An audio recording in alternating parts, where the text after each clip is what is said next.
Now, can I say that just by way of response to what I heard Senator Boyle saying, that I entirely agree and enthusiastically agree with what I understood him to propose in respect of a committee of these Houses to examine and report on the banking crisis and the banking situation and financial situation that has arisen in the context of the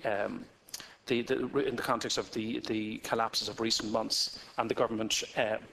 For example, the government nationalisation of Anglo-Irish and the various other steps that have been taken in relation to recapitalisation and indeed the bank guarantee. Ministers in the government very often decry opposition members and indeed journalists who want to talk about how we got here. Now, I can understand ministers in this government not wanting to talk about how we got here. That's a perfectly human response on their part, because if we're going to have a debate about how we got here, they will not come particularly well out of it.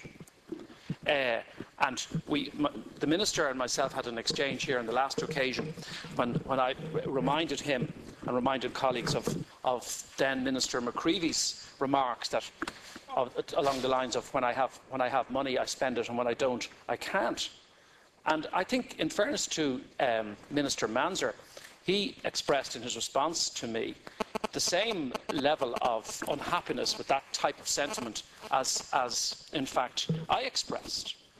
But it's more serious than, because I noticed in his speech, in his reference, in his opening references, the minister talks about the words of the psalmist and says that perhaps, and he uses the word perhaps. Now, perhaps. It seems to me that the word perhaps is the least useful word in that sentence that he puts in. He says, perhaps in the days of our prosperity we should have heeded the words of the psalmist. Well, manifestly in the days of our prosperity we should have heeded the words of the psalmist. There's no question. And it's all very well for Senator McSharry to say that, hindsight is all very well and we didn't realise these things at the time. There were plenty of people making these points, plenty of people talking about the overheating of the housing and construction market.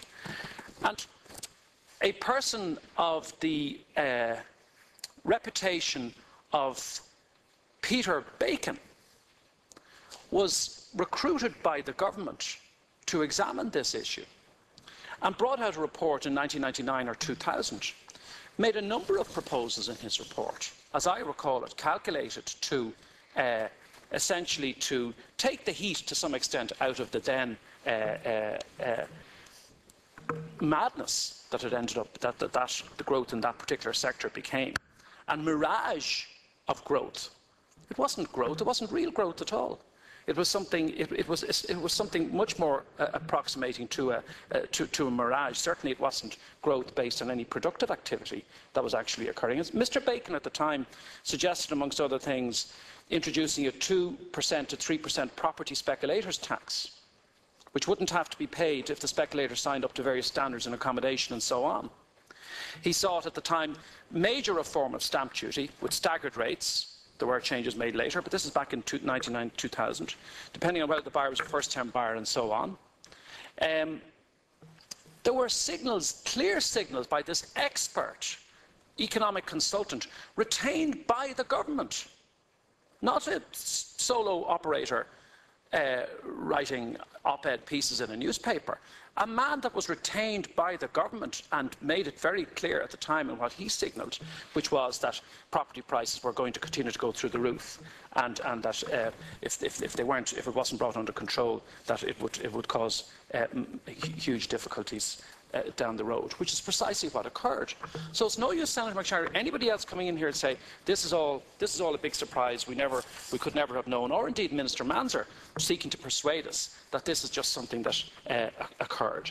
And I do that occurred almost like as if it was some kind of a natural disaster that came about. And I agree, and I want to repeat my enthusiastic agreement. And I hope to have an opportunity to have this debate, this issue perhaps raised again in these Houses. The proposal that Senator Boyle makes in respect of a dedicated committee of the Houses to consider the banking crisis.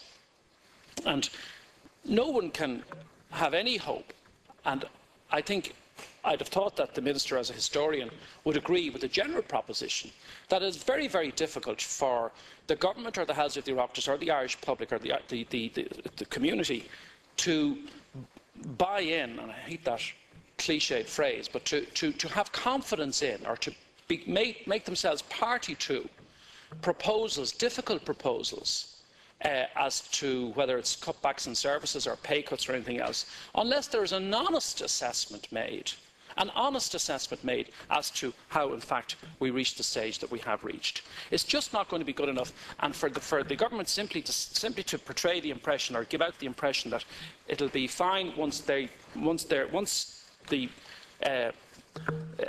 proposals have been put through the social partnership process, that there'll suddenly be this set of proposals that will solve everything. I'm not suggesting that the government thinks that it'll be that easy, because clearly it won't be that easy, but it would be made vastly easier, it seems to me, for us as a country if people are spoken to honestly and frankly about how, in fact, we have reached the situation that we have reached. And the nature of political debate in this country and political discourse about issues like taxation, for example, has, in my opinion, been almost poisoned, in a sense, in recent years by this mad kind of rush for, particularly in the context of property, that people are encouraged to see that wealth and that the future of their families and their future well-being, in a sense, reposed in what they could manage in terms of property, whether it's the first or second or third property and so forth. That there was no serious debate here, and also allied to that was the complete failure across the board to have an adult debate about the relationship between taxation and public services. We have not had that debate in this country for 20 years or more. People have become petrified almost by this notion that if you talk about tax and if you talk about the need for a broader tax system or tax base, that you're a tax and spend merchant and that you're coming in from stage left and that all you want to do is put up the taxation and spend the people's money. And these sort of glib dismissals of those kinds of issues are, it seems to me, have made it very difficult for us to have an adult and intelligent debate about taxation. And there's no doubt, I heard some colleague on the opposite side criticising, I think it was Senator Toomey, as saying that all the Fine Gael people wanted, or all the opposition wanted, or their only solutions were to put up taxes. I would remind the Minister and remind my colleagues opposite that this government has in fact put up taxes dramatically in the recent budget. For let nobody say that the levy isn't a tax. Does anybody believe that that levy is going to be a temporary provision? That it won't be continued, perhaps integrated into the tax code itself? That's there for good, and we all know it. And the other thing that we all know is that it's only a matter of time before taxes will be put up. And the tragedy of it is that taxes are being put up when the government has its back to the ropes, when it has to do so in order to levy monies to provide for the services that they're committed to, almost as it were in an emergency situation, rather than us having had, in the course of the last 10 years, a more serious debate about what is the proper level of taxation consistent with the level of public services we want. And meanwhile, we push so much of public services into the private sector, in the health service in particular, most spectacularly so. I know there is childcare, all of these issues, all of these areas where we've been content to say that people ought largely to provide for themselves, rather than there being a robust state system to do so. But I hope that, I think there is an opportunity here. And there is a possibility here, it seems to me now, perhaps for the wrong reasons, but I think there is a genuine opportunity now for us to actually now have that debate in the next year or two, so that we now see the possibility of having this debate, whether it's in this House, out in the community, in the course of elections, whenever else, in the public media, what level of public services do we actually aspire to and want, and that we can actually match that up then with the level of taxation that will be necessary for us to have in this country. And can I ask the Minister in relation to the Commission on Taxation? I know the Commission on Taxation is sitting, is due to report in the summer. Thank you, Clearly.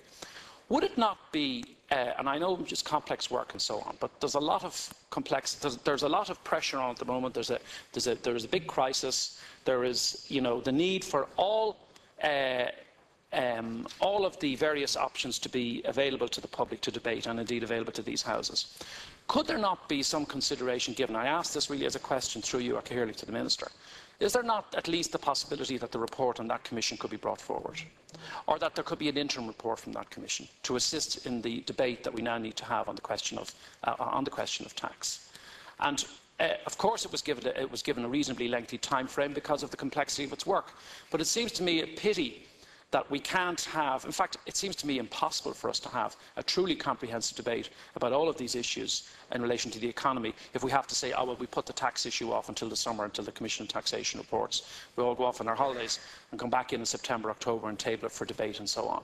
So I'm just wondering, and I do understand that these are complex issues and it's easier said than done to bring forward a report, but in the particular circumstances that we're in the peculiarly important role that taxation has in the context of the crisis that we're in, and also in the context of the future and the kind of public services we aspire to have, it seems to me that it would be extremely useful if we could have that report available to us in terms of our deliberations, or at least, I wonder, is there the possibility of an interim report from that Commission that might guide the debate on that crucial issue? Thank you. Thank you very much.